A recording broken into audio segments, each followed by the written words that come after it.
Paz do Senhor a todos que estão assistindo esse vídeo.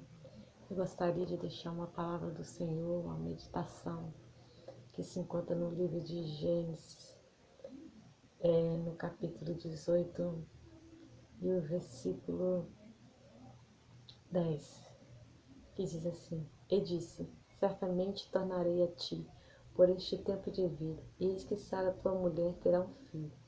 E ouviu-se Sara à porta da tenda que estava atrás dele. E era Abraão e Sara já velhos e adiantado em idade. Já Sara havia cessado o costume das mulheres. Bem, essa passagem da Bíblia é muito conhecida. Todos nós conhecemos a passagem da Bíblia que fala sobre Sara e sobre Abraão. Deus tinha feito uma promessa para Abraão. Quando Deus tirou ele lá da terra dele, que disse para ele: sai da tua terra, do meio da tua parentela, e vai para a terra que eu te mostrarei. Abraão, ele creu, ele saiu, levou sua esposa, levou o sobrinho. Deus pediu algumas coisas e ele acabou não fazendo como certo Deus tinha pedido, porque ele pediu para ele sair, e a mulher, a esposa, que já era esposa. Então ele saiu e levou o sobrinho Ló também. E toda essa história nós conhecemos, o que se passou durante essa passagem toda, o sofrimento, mas havia ali uma promessa. Todo aquele sofrimento que foi passado por Abraão, por Sara, toda aquela divisão, toda aquela briga entre Abraão e o sobrinho Ló, todos com os pastores deles, que pastorearam as ovelhas, os empregados deles, e ali, toda aquela situação, e havia uma promessa sobre aquele dali. Os anos foram se passando, e nada da promessa ser cumprida. E assim, Sara, ao decorrer desse tempo, não suportava mais esperar a promessa de Deus sobre a vida dela. Então ela resolveu dar um jeitinho para Deus. Acho que ela olhava para ela e dizia assim: eu não tenho mais condições nenhuma. Deus falou comigo, mas eu acho que não era bem Deus, porque às vezes é bem assim que nós passamos. Às vezes a gente faz desse jeito, Deus fala conosco e nós... Porque sempre quando Deus fala, logo depois vem algo. O diabo traz alguma coisa para abalar a nossa fé, porque é o papel dele e ele faz muito bem feito. E nós temos que acreditar nas promessas de Deus, porque elas virão sobre as nossas vidas, sim, mas no tempo determinado que o Senhor determinou. E Sara, como não soube esperar, pegou uma das suas servas, das suas empregadas, Agar, e fez com que deitasse com seu esposo, para que pudesse ali ter o filho da promessa. Mas esse não era o filho da promessa. O filho da promessa viria do ventre de Sara. Toda promessa é gerada dentro do teu ventre. Toda promessa que Deus faz para você é gerada dentro de você. Porque através da promessa vem o tratamento de Deus, vem o tempo da espera, vem Deus nos moldando. Então como que Deus faz uma promessa para mim e eu vou usar uma outra pessoa para que essa promessa seja cumprida sobre a minha vida? Como que Deus me chama para pregar a palavra dele e eu coloco uma outra pessoa para fazer um curso de teologia, para ler a Bíblia para mim?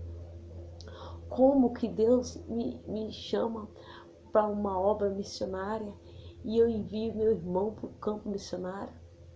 Não é bem por aí. Quando Deus faz a promessa na nossa vida, a promessa é para nós, para ser gerada dentro de nós. E assim Sara não soube entender o trabalhar de Deus, Sara não soube esperar o tempo de Deus, e Deus ali com Sara, esperando o tempo dele para poder fazer, porque o tempo de Deus não é o mesmo tempo que nós. E Deus, ele não importa a idade, para Deus não tem idade. E se você tem 100, se você tem 50, se você tem 20, ele tem o tempo certo, que é o tempo de nos moldar para podermos receber essa promessa. E Sara ali deitou-se, mandou que se deitasse a tua serva Agar. Aí nasceu o filho que não era a promessa, nasceu Ismael. Ismael Deus o abençoou tremendamente, mas Ismael não era a promessa de Deus. E quando nós façamos as coisas, tentamos dar um jeitinho para Deus, simplesmente o que acontece? Nós mesmos trazemos confusão e contenda para dentro do nosso lar. Sem dúvida que nós acabamos trazendo problemas para dentro do nosso lar, da forma que Sara fez, pegar Agar, deitar para adiantar a promessa. Não, não era o que Deus queria. Nasceu Ismael, passado um tempo, Sara engravidou. Olha, se nós pararmos para pensar, quando a ansiedade está muito grande, quando a prova está muito pesada, é porque está muito próximo da nossa vitória. E aonde a gente não consegue é no tempo da pressão. Esse tempo da pressão é o tempo que a sua vitória está chegando. Então nunca inventa modo de dar um jeitinho para Deus. Deixa Deus fazer da forma dele. Aguenta a pressão. Pede a Deus para Deus trabalhar na sua vida. Ora, busca por Ele com toda a tua força. Porque Deus, Ele nunca nos abandona. E Sara ali foi e depois não suportou mais ver ali aquela serva com aquela criança, né? Ali logo veio o filho dela, né? O filho da promessa, chegou o tempo da promessa. E ela não suportou. Mas bem antes, tanto que ela não acreditava nessa promessa, que os anjos visitaram. Os anjos visitaram, foram até Abraão e disse que ela teria um filho. Ela riu, porque ela olhou para ela e disse: não, eu não tenho condições de ter filhos. O meu costume de mulheres em mim já nem tem mais de assessor. Os meus seios já não servem mais para amamentar uma criança. O meu marido já está velho. E Deus perguntou alguma coisa para Sara. E Deus perguntou se o corpo dela estava pronto. Ele queria saber se o espiritualmente ela estava bem para receber aquela promessa. Sabe-se lá Deus como era Sara? Será que Sara estava preparada para ter um filho?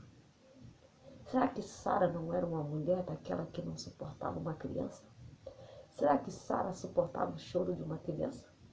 Será que Sara suportaria acordar pelas madrugadas com uma criança chorando, querendo ser amamentada? Será que Sara suportaria? Nós não sabemos por que Deus parece demorar tanto com as nossas promessas. Mas uma coisa eu te garanto, Ele sabe o momento certo. Não dê jeitinho para Deus como fez Sara. Depois só vê as decepções, as dores. E ela, sem saber o que fazer, teve que deitar fora aquela serva tão fiel. E ali trouxe dores que imaginam um pai ter que colocar o filho para fora de casa, só com um alimento para um dia. Sem um dinheiro, um homem tão rico. Não mandou uma carroça, não mandou nada, um cavalo, nada, um camelo, nada para aquela mulher naquela estrada. E aquele filho, ele quase que morreu. A misericórdia de Deus foi tão grande com Sara. Tão grande, que Ismael tornou-se um flecheiro. E até hoje tem a descendência de Ismael. Mas Sara ali teve o filho na época que ela menos imaginava que ela poderia gerar. Ela gerou. Assim somos nós, nos dias de hoje. Quanto tempo que Deus tem falado para você sobre a promessa da tua vida? Quanto tempo Deus tem dito para você? E você olha e diz que não dá mais tempo. Não sou eu, Deus errou algo. Ei, Deus não erra. Deus, Ele sabe exatamente o tempo de te entregar a tua vitória. E meio esse tempo, Deus está te libertando, Deus está te curando, Deus está te moldando, Deus está te tratando, para que Ele possa entregar, e você saber o que vai fazer com essa coisa tão grandiosa.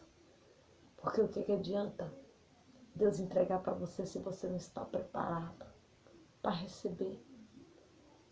Não adianta a gente receber uma coisa grande se nós não sabemos como fazer. Então descansa. Não fica ansioso.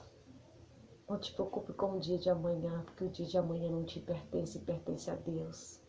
Não deite na tua cama, não levante pela manhã ansiosa, preocupada.